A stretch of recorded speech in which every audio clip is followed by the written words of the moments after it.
guys, welcome to a new episode of In Other Words with Danielle and Zara. So this is a podcast where we talk about a wide variety of subjects from healthcare to emotional boundaries. So in other words, we talk about all the things. So for this episode's local brand that we're promoting, this is another thrift Instagram page. Yes, I love these. Same. And this one is called Daisy Thrift with 2 T's at the end of thrift on Instagram. Cool. I have bought 2 beautiful jerseys from her collection and she posts very regularly and very nice stuff. So I would definitely recommend checking her out. That. Okay, so we're starting a new thing and really want you guys to interact. So each episode we'll do like a question of the episode, question of the week kind of thing.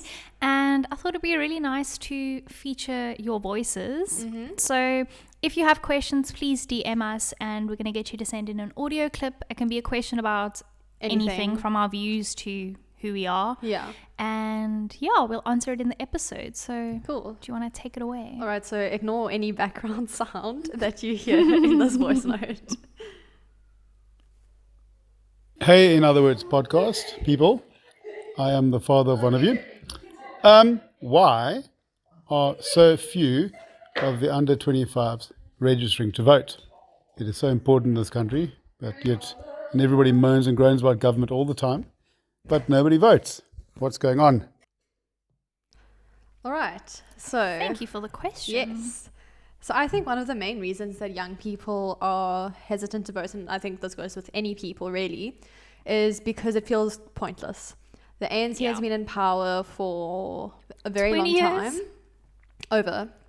Yes, since 94. Yeah, and I think it feels a bit defeating, like when you're constantly voting for the particular party that you want to have in power, but that's just not happening. Yes. So I think that can be quite confusing, and also the fact that we have so many parties. We have a lot, but that is quite common with new democracies, and we are still a new democracy, so don't fret. And I also think, it's like confusing because you don't know who to vote for. Yes. You know what I'm saying? Yes. And a lot of the main parties at the moment don't seem like the best. It kind of feels like you're voting for like the lesser evil, if you know what I mean. Yes. But I truly believe that voting is extremely important. That's one of the main ways that you have your voice heard in a democracy. Yes. It's like the bare minimum, also really. the bare minimum. So still do it. Like your voice does count and makes a big difference. And even like especially with local elections coming up. That's the thing. It's like you think that those votes don't count, but on a small scale, they count a lot. Do. And like we've seen the differences between the different provinces. Yes. So like just look at that. By the way, like look at different parties' manifestos. Every single party has a manifesto or a website where they say exactly what they believe, and follow them on Twitter. Yes. Like Twitter is awful, but if you want to see how a certain leader or political party reacts to things or what their opinions are on things, that is a very good place to learn. Yes. So yeah.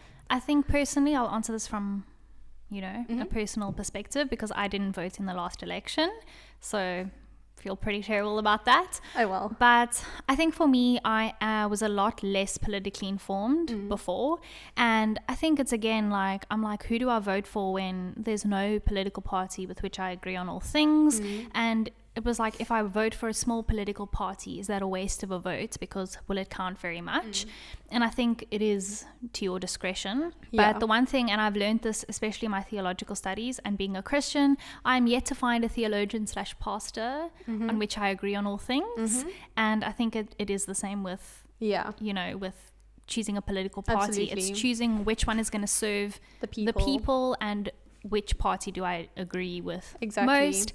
And also, I think it is pure laziness. 100%. It has been a mission for the longest time to register to vote. However, thank you COVID and technology, you can now register online Which to is vote. crazy for South Africa. So the fact that you used to have to go to the IEC, line up, bring documents and register is no longer a thing. It takes less than 5 minutes, y'all. Register to vote. It does count. Yeah.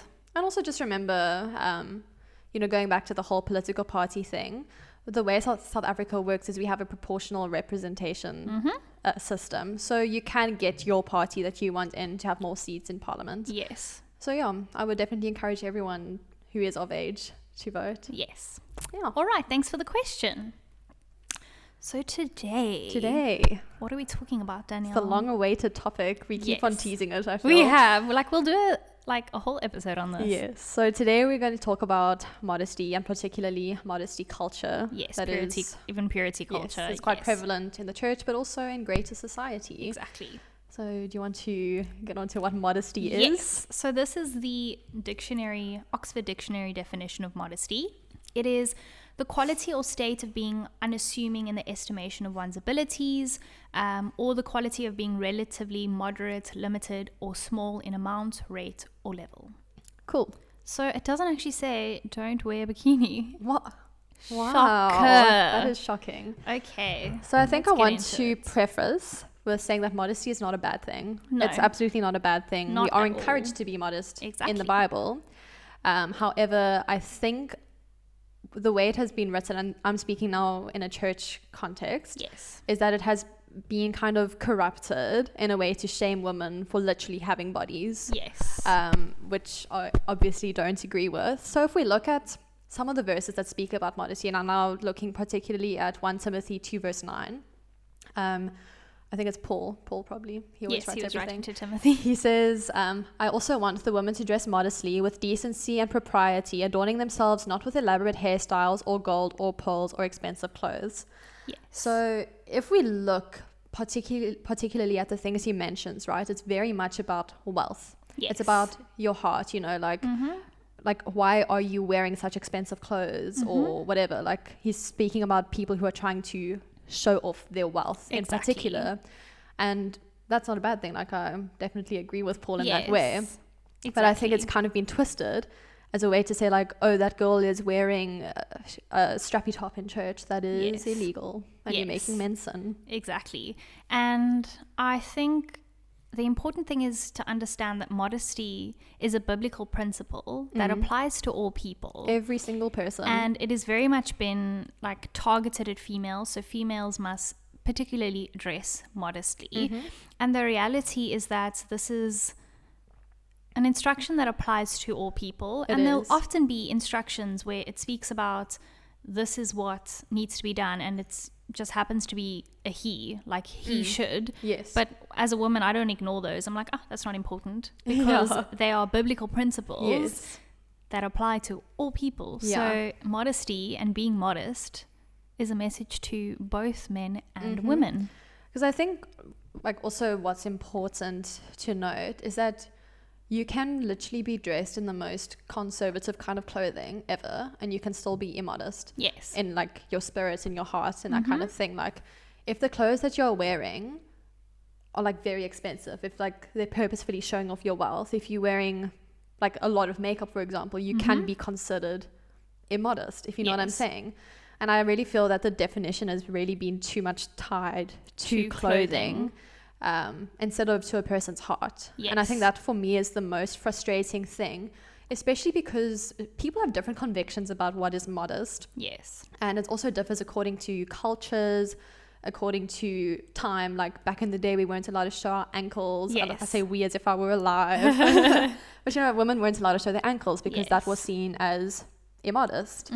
And obviously we don't abide by that kind of idea anymore. So something that is modest for me can be immodest for someone else, or vice versa. You know, like whose place is it to say what is modest and what is not, when it really applies to a person's heart? And that's the thing. I 100% agree that modesty is an attitude of the heart. And what I love is when Paul is writing to Timothy, he says, be defined not by outward appearance, not by what you wear, but by your good deeds, by your heart. And so like there can be people walking around in a bikini all day with the most beautiful heart, and someone, like you said, that's all covered up but is not a nice person. So it really is an attitude of the heart. Exactly. And I think probably one of my biggest problems with like Christian or a lot of church thinking on modesty is that they see it as a way for women not to be stumbling blocks for men. Yes. And this is something I really have a lot of beef with, because growing up in church, I wouldn't necessarily say that like my parents ever pushed these kinds of ideas on me, which I'm really grateful for that, because I grew up with a like fairly good body image, and I feel that if it had been the case where I was told all the time, oh, you need to cover up, then I wouldn't have had that. But I'll go into that a bit later. But I remember this one time my mom bought me this book, because this was like all the rage at the time. Yes. This book was disgusting, Zara. What book is it? I can't remember what it's called, but it was like this small little book. Yes. Like basically like a modesty guide for girls. And the way that she wrote, and it was by women as well, which is also another thing, you know, women are often the main shamers of other women. Yeah. Like, what gives us the right? I Anyways. know. And like the way that she wrote, you know, it was kind of like, if any bit of your clothing is tight, then you are being immodest, kind of thing. And like it very much portrayed women as inherently sexual, inherently sinful. As if like our bodies make us inherently sexual or sinful from the get-go, which is also not true. No. And I remember reading that, and I was actually like, that is nonsense. Yeah. That is nonsense. And I the feel like fact that you could recognize that. That's when where my young. passion really began Yes. for like this weird kind of modesty culture that is so prevalent. Yes. Because like, it's not our fault if men lust over us. That's the thing. If anyone lusts, that is their thing to deal with. You know what I'm saying? 100%. And I think something to add is I say, and we've just said this, is it is a very personal conviction. So what you find modest and immodest, I find, you know, it's a difference. And I will say this, and I really like, I'm open to criticism, and we take everything and we really weigh it up and we appreciate it. But one thing that was said to me, and this goes back to our episode on sex, episode 3, I think. And it was very much like when I was speaking about like boundaries, like physical boundaries in relationships, we said that is up to your own conviction. Some people just can handle certain things and others can't. And what was said to me was, you can't make such a blanket statement because there are young girls listening, or guys, and they are going to think that like you can just do whatever you want. And to that, I want to say that that's never my intention. And I do want to be a quote unquote role model, and like I want people to know that I love the Lord. But that is the reality. It's a personal conviction. And if you are a young listener, please know that I am not God. Yeah, neither of us. Everything I say, I want you to weigh up. I want you to challenge. I want you to ask your parents. I want you to ask people that you trust. I want you to read and research and make your own decisions. Yes, absolutely. And like, as a parent, like if you are worried, understand that I'm just a voice in a sea of voices. And yes, there's a lot of stuff your kids have access to. And so I'm simply one voice. So please don't hear everything I say and believe that to be fact. And the thing is, right, like the Bible doesn't have a guide on what is modest and what is not modest for women to wear. And I don't know. I just always think back to the time where Jesus told the men to pluck their eyes out if they looked at a woman lustfully. I'm always reminded of that, because that is literally what he said. Because they were like, hey, what should we do with this woman? And then he was like, if you're looking at her lustfully, then you must deal with that yourself. And that's really what it comes down to. It's a personal thing. Because the reality is that, and I feel like this is really making a generalization, but this is the idea that women are sexual objects and men are always lusting over these women. That's the kind of idea that we're speaking about. I don't actually necessarily agree with that. I don't really think that all men struggle with lust. I think maybe it's more difficult for some men than for some women, but you know what I'm saying. And I think there will be men who are attracted sexually to a woman no matter how many clothes she is wearing. You know what I'm saying? 100%. And like this, as horrible as it is, trigger warning, women are raped no matter what they're wearing. 100%. So you tell me that what that says, like a child can be raped in a child's dress, and a woman can be raped wearing a bikini or a burqa or whatever the heck she's wearing. And by the way, rape has very little to do with sex and very much to do with a need to control. Yes, but it's also like how I was going to lead into it, is that another big problem with modesty culture is that it perpetuates this idea that if a woman is raped or whatever, then it's like, oh, what was she wearing? Yes. You know, because like men can't control themselves. So like, what was the woman wearing? Yes. And I'm like, where does this idea come from that men can't control themselves? Where does this idea come from? As a man, I'd be offended I by that. would be so offended. Or that like, you know, you see a beautiful woman, all of a sudden your brain goes, blah, blah, blah. You know what I'm How does saying? it Blah, blah, blah. Yes. Like, where does that come from? Exactly. And I think as someone, when it comes to deciding what I'm going to wear, and anyone deciding what you're going to wear, I think clothing is very much a form of self-expression. Yeah, and so absolutely. 100% ask yourself, what is the message that my clothing is going to send? What message do I want to send?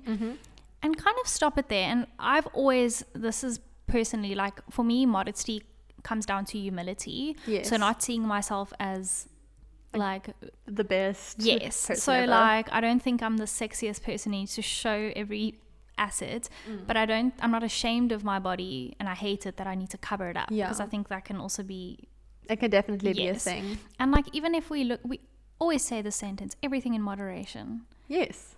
So that is what modesty is. Yeah. It's like understanding the a fair amount or whatever. And clothing is a form of self-expression, and ask yourself, how do I want to express myself?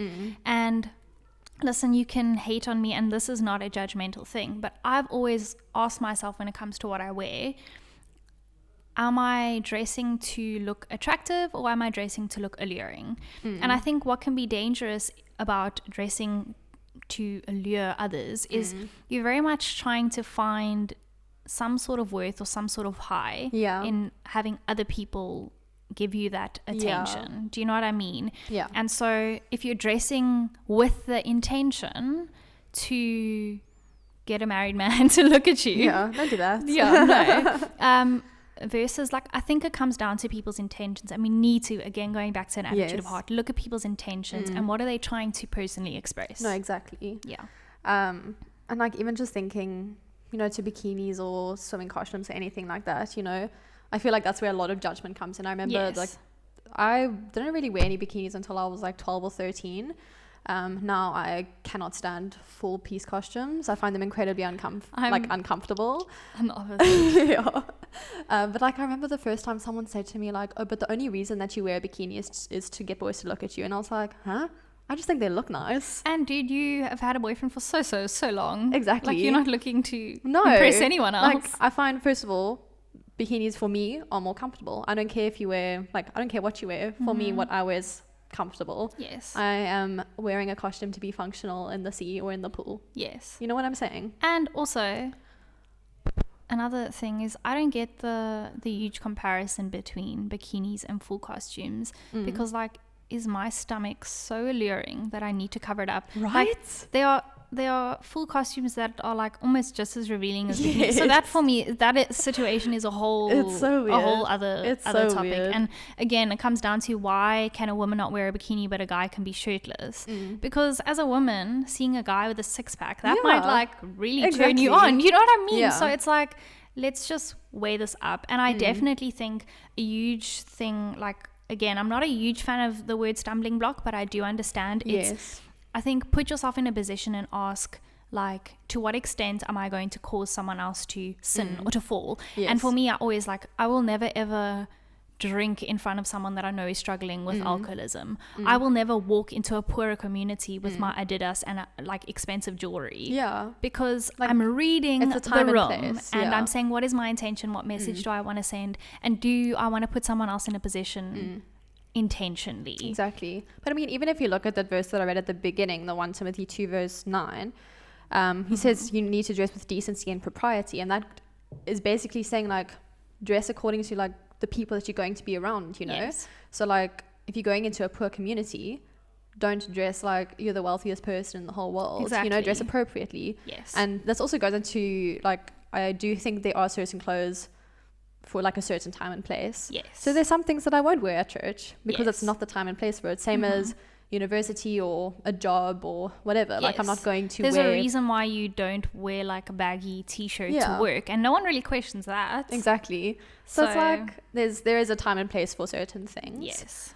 But yeah, also just going to the whole stumbling block thing. Like, I always I think back to the episode that we did with Clive about the pornography. Yes. And like for him, as someone who battled with lust in particular, he's like realized that that's his thing that he needs to deal with. He's taken responsibility. He's taken for responsibility. It.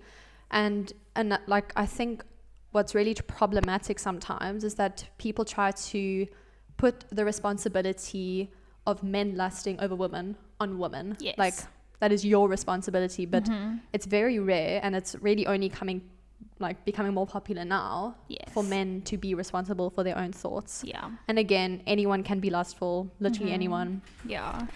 But yeah. I also think it's dangerous. Like if someone very close to me said to me, like, Zara, I don't know if what you're wearing right now is appropriate. I would take it to heart. Yes. Knowing the intention and decide for myself, spend time with the Lord. Whereas, and now we're going to get into this. Yeah.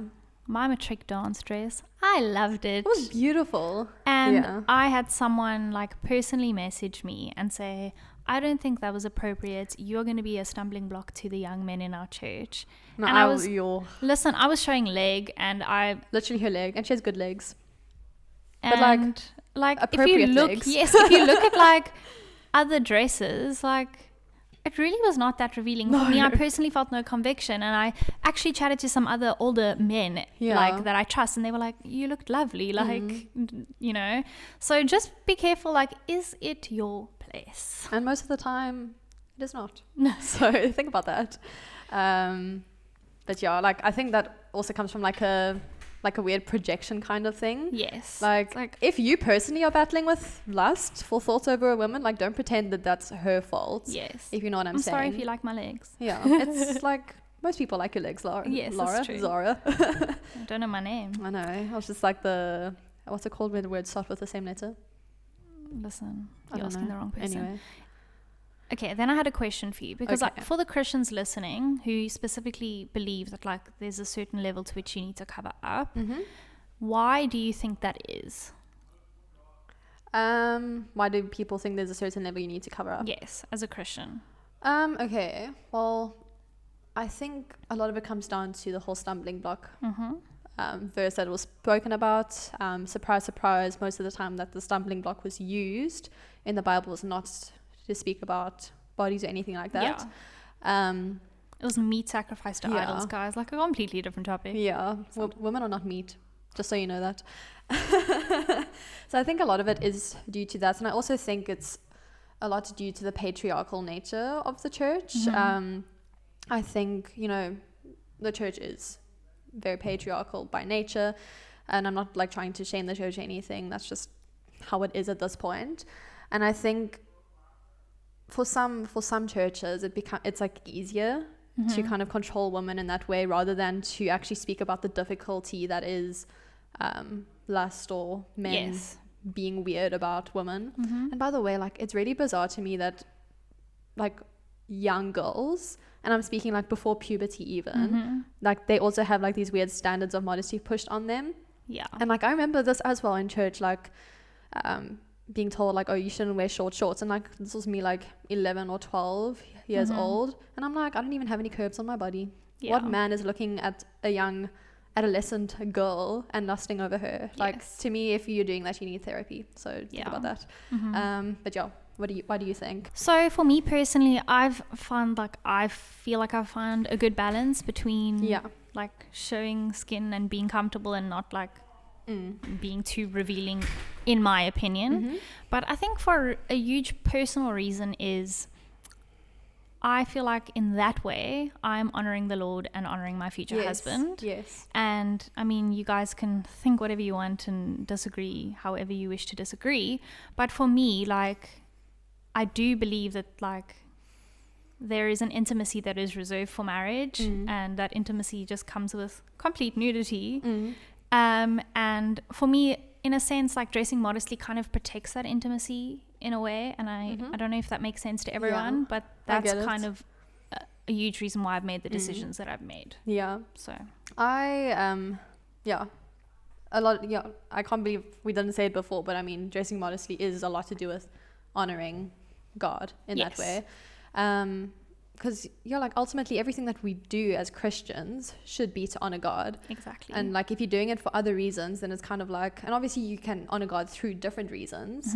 But I feel like if you're only emphasizing the whole thing of, oh, you need to dress modestly so men don't look at your body and sin, then it's like, for me, that defeats the point. Because if I'm told that all the time, it kind of just makes me resent men, because I'm like, wow, can you just grow up, honestly? Like, that's my train of thought. I don't feel any sympathy, because I'm like, why can't you control yourselves? You know what I'm saying? Like, you're a grown man. Like, let's be better.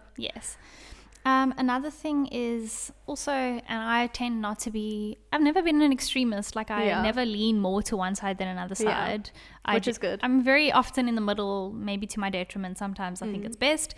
But I also think that there is an extent to which we, and this also goes into the conversation of like speaking about sex and this idea of sex positivity, is I think it's important to embrace the fact that we have bodies, the fact that there is such a thing as sex, to embrace like wearing certain clothing if it makes you feel good. But there's an extent to which like culture has like made it so excessive, and that comes down to, again, modesty is the opposite of being excessive. So don't wear an excessive amount of clothing and don't wear nothing kind of thing. Do you know what I mean? I think it's just balance. It's helped me make so many decisions in life. And always just like thinking, why are you doing certain things? Why, Okay, before we carry on, please follow us on Instagram at in other words podcast _podcast. And do the things on the YouTube, like, subscribe, all the things. You don't have to ring the bell. Episode is every Monday at 5. But another thing that I wanted to talk to, just about this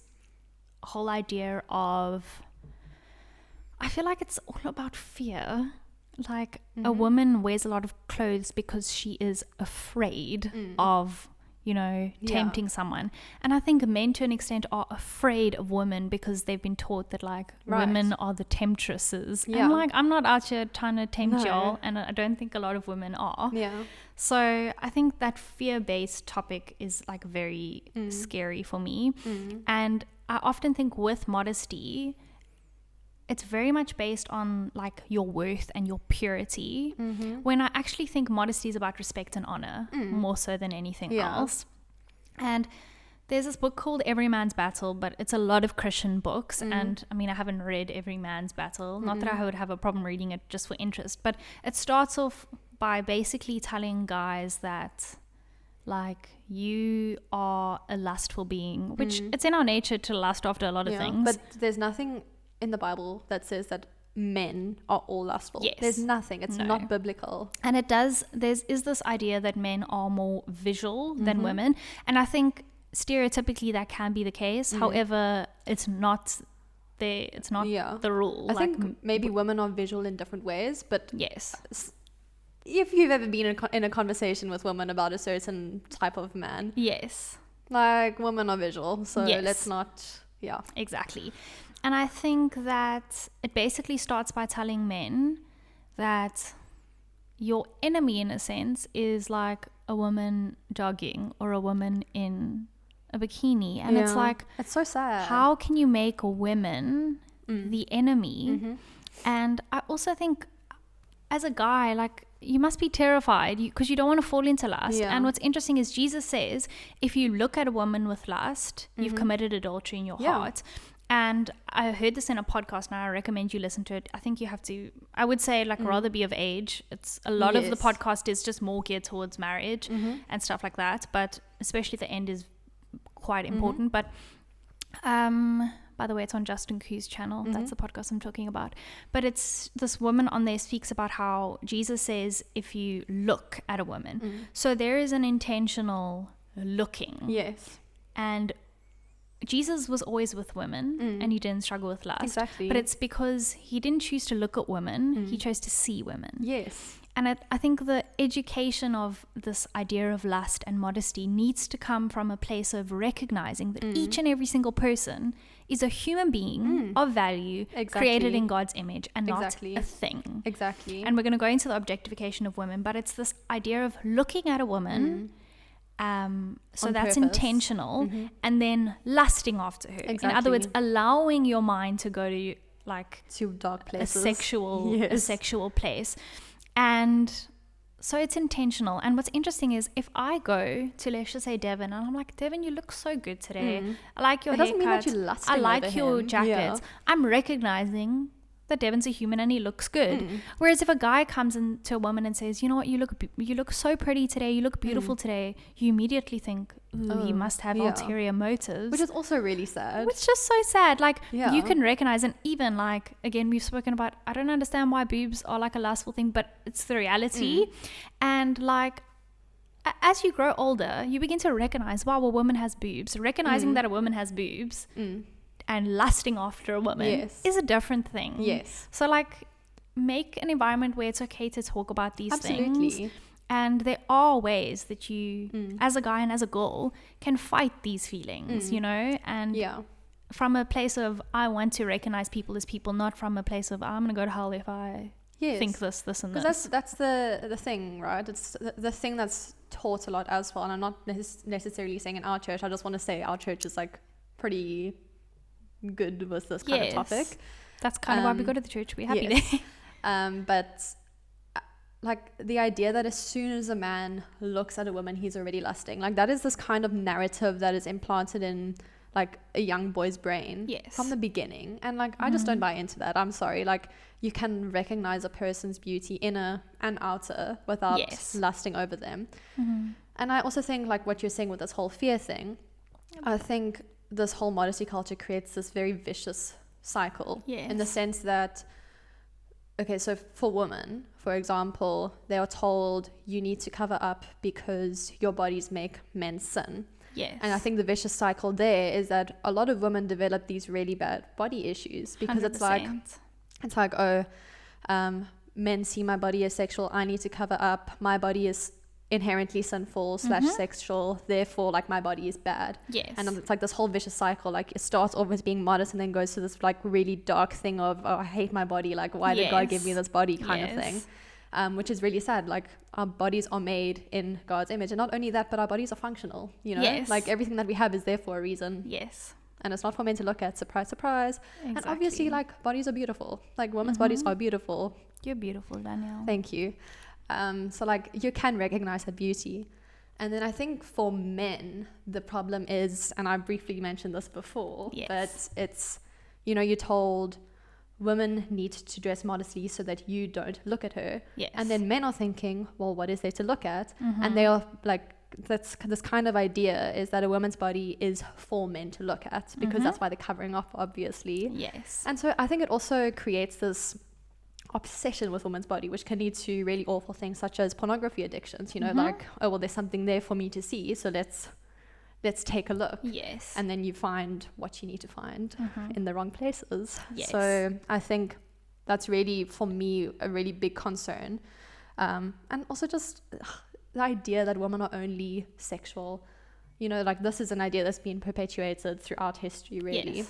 A woman has been defined by so like virginity and sex. And it's like, so like men are like logical and this and that, but then women are like natural and beautiful and sexual, and like that's all they are, kind of thing. There's nothing more to us. Exactly. So it's like, I don't know where that idea comes from personally. I don't know why. But it's annoying. It is annoying. So before you, because we're going to speak about a little bit of how we've seen the opposite be just as destructive, but the last thing that I want to add, and again, this is something that I picked up in this podcast, is that I think a lot of people, especially getting older, are like, oh my gosh, we live in such an over-sexualized context. Everything is so over-sexualized that, I mean, what are we going to do? What are children going to do? And yes, for many, many years, women have covered up. But if we go back to biblical times, like there were temple prostitutes. Like in Greek and Rome, like... it was not a very modest place. Not at all. Not conservative. Any research, and there was none of that. And so this is like not a new thing. It's not a new thing. And it's important to talk about it in a healthy way. And I also think, like, again, you're creating this conversation where sex is a bad thing. When sex and lust are different things. Very different. Modesty and, like, intentionally wanting someone to sin are different. And so if we rephrase it to something being over-sexual to maybe being over eroticized, then you see, okay, that's the issue. Sex isn't the issue. Yeah. So yeah, that was my last thing to add. But Yes. let's go to objectification of women and women nowadays. Okay, so I think like the opposite thing has also happened. So in kind of defiance of these strict modesty ideas or modesty laws, whatever, I think a lot of women have reacted in the opposite way, where they kind of just want to dress to show off their skin in particular. And first of all, I'm not shaming anyone at all. Like, people probably look at me sometimes and think that I'm dressing immodestly, but Danielle, it is what it is. And I think, and the feminist movement has done this a lot, but where they've kind of made showing your skin as being a very empowering thing to do. Yes. And I just want to say that you can be empowered no matter what you wear. Exactly. So you can be empowered when you're wearing very little clothes and when you're wearing so many clothes. Yes. But so many clothes. Yeah.